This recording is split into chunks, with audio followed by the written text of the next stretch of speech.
What's up guys, Gemma here and back again for another video, and I'm going to tell you something before we start. You've already seen the title above or below, whichever, I've totally forgotten which way the title's going to be, but you've already know what we're going to be talking about, and this was extremely difficult to make. Now, I've kind of made it a little bit easy for myself to talk about 3 consoles back in the day that I really loved and had loads of time for, and the 3 consoles, including a handheld, that I had absolutely no time for whatsoever. Love them now, but these are kind of back in the day, so this is a retrospective look.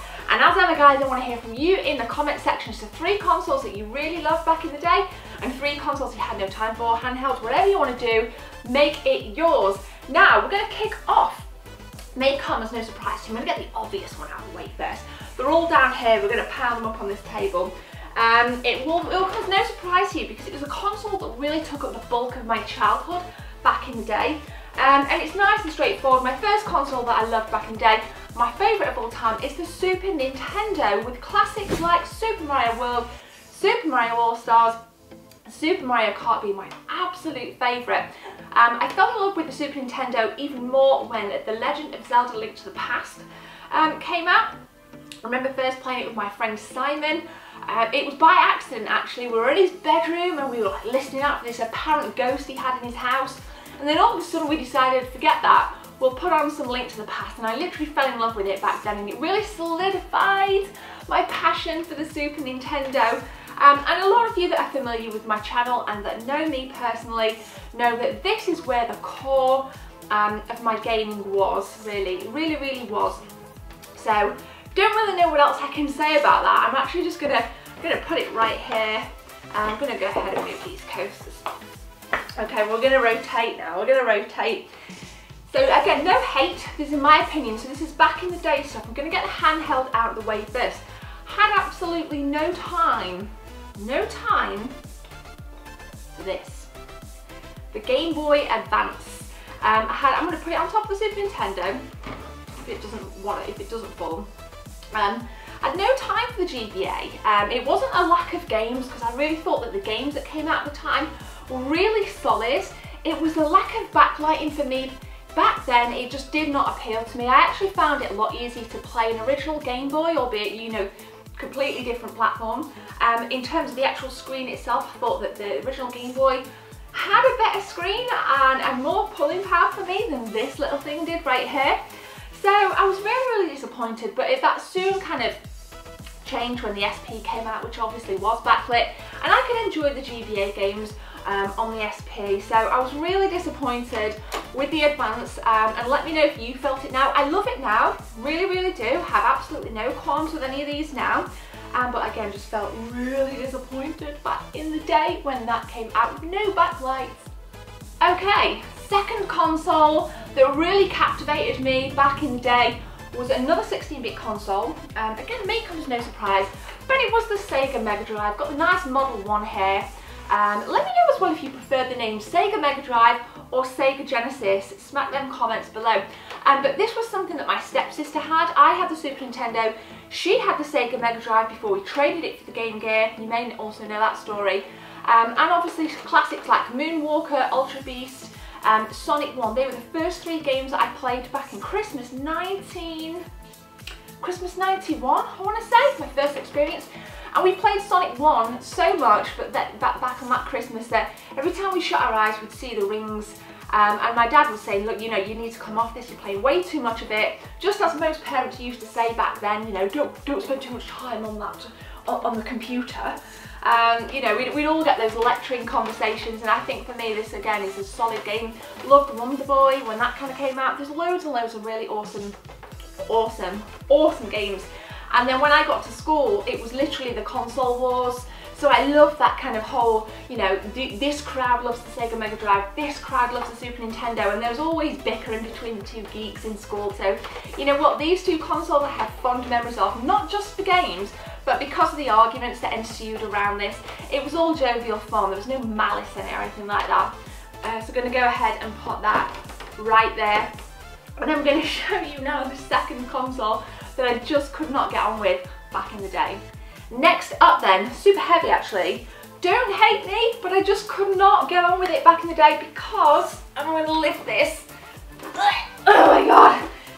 The original Xbox, obviously this being the crystal, which I do love now. I love it now. I love Half-Life 2. But I remember being at university and my friend had an original Xbox. He lived next door to our house and we had a PS2. So again, there was that kind of, that joviality of the bickering between the PS2, no, the original, the Xbox, no, the PS2, the Xbox. And it reminded me of the same level of arguments we'd have at school over the Megadrive and the Super Nintendo. So it, you know, for me, it kind of like took me back a little bit. But I couldn't stand Halo when it came out. I know that's weird because I really like it now and I think I've really started to appreciate games a little bit more. Maybe it's maturity over anything, but I just didn't like it. I really did not like it. I didn't like the way it looked, I didn't like the controllers, I didn't like how heavy it was. I still don't, I still think it's pretty damn heavy. If you compare this to a fat PS2, I'll probably put the weights of each on the screen, the Xbox weight here and the original fat PS2 weight there. There's a hefty difference, so I didn't like how clunky it was, I didn't like just the interface, didn't like it at all, but nonetheless I love it now and I'm super grateful to be able to play things like Half-Life 2 on the original Xbox. I actually think this one's modded. I didn't realise that when I bought it. I don't buy it for things like the modding. I know a lot of people use this. Oh, you've used a million emulators on, da da da. Not interested in the slightest. If I'm playing an original Xbox, I'm playing my Fahrenheit, I'm playing my my Half-Life, I'm playing Halo because now it's a franchise that I really, really enjoy. Love Bungie, don't like Halo past Reach, but nonetheless, didn't like it back in the day. Right, third console then that I love. You'll be surprised, well, I don't think you'll be surprised at all. It was very difficult, this. It was a really, really difficult video to make. I'm going to go with the N64, beautiful jungle green console, a recent pickup of mine. I lived with my grandmother when I first experienced the N64. If you've noticed, these are all cartridge based. I'm very much a cartridge kind of girl. I love, love, love my 16-bit, love my 64-bit stuff. But you've got to just obviously Ocarina of Time, things like Banjo-Kazooie. Hated Super Mario 64 back in the day. I don't mind it now, but Ocarina of Time for me, things like Diddy Kong Racing really, really pulled you know, my attraction towards this console, and I think I bought one for about £75 with Ocarina of Time out of our local newspaper, and I played it to death.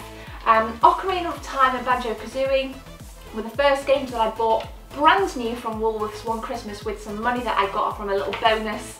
I worked on a flower stall and I got a £100 bonus at Christmas, so I went straight to Woolworths, bought those two games, got 2p change, and played the hell out of them at Christmas. Obviously we didn't have this colour back in the day. It's certainly when I was playing the N64, none of the transparent stuff was out. So I had the original grey and I bloody loved it.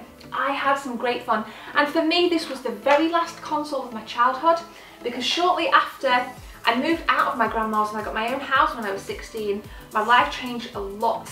And I didn't really do a lot of gaming because I had to be all kind of responsible. I was in college, but I had to kind of be a bit of an adult, you know, food shopping for myself.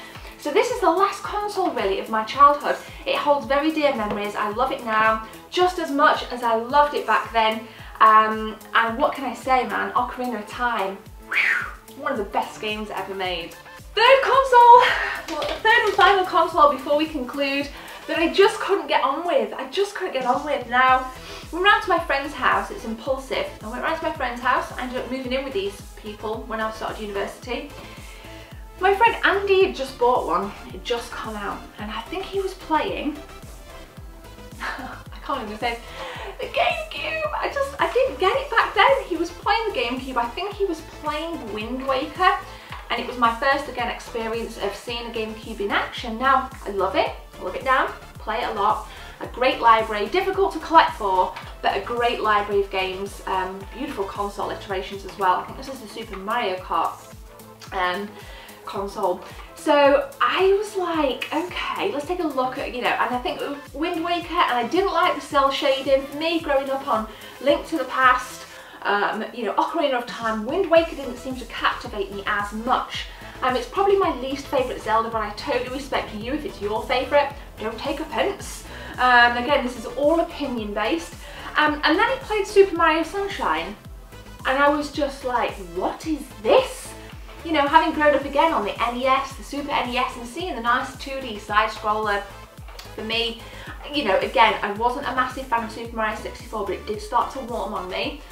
Super Mario Sunshine just seemed like a complete spin-off, and I just couldn't gel with it. And I felt betrayed. I felt betrayed when this came out, because my childhood consoles, 2 out of my 3 favourite childhood consoles were Nintendo brands, and I just didn't like this at all. So that's the GameCube.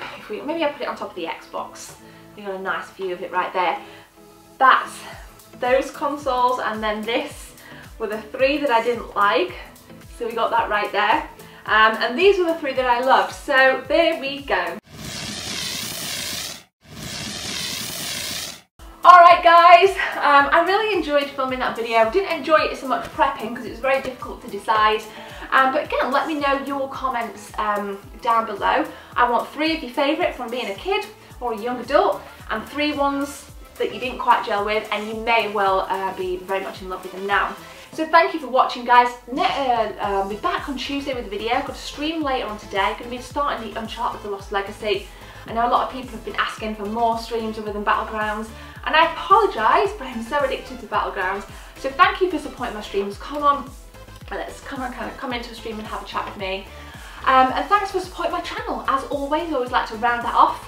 And if you do a video response to this, be sure to tag me in the title and tweet me here, or pop on Instagram right here, or even on Facebook right here if you want to share your videos with me. But for now, guys, have a beautiful day. Happy bank holiday weekend. My name is Gemma. Take care.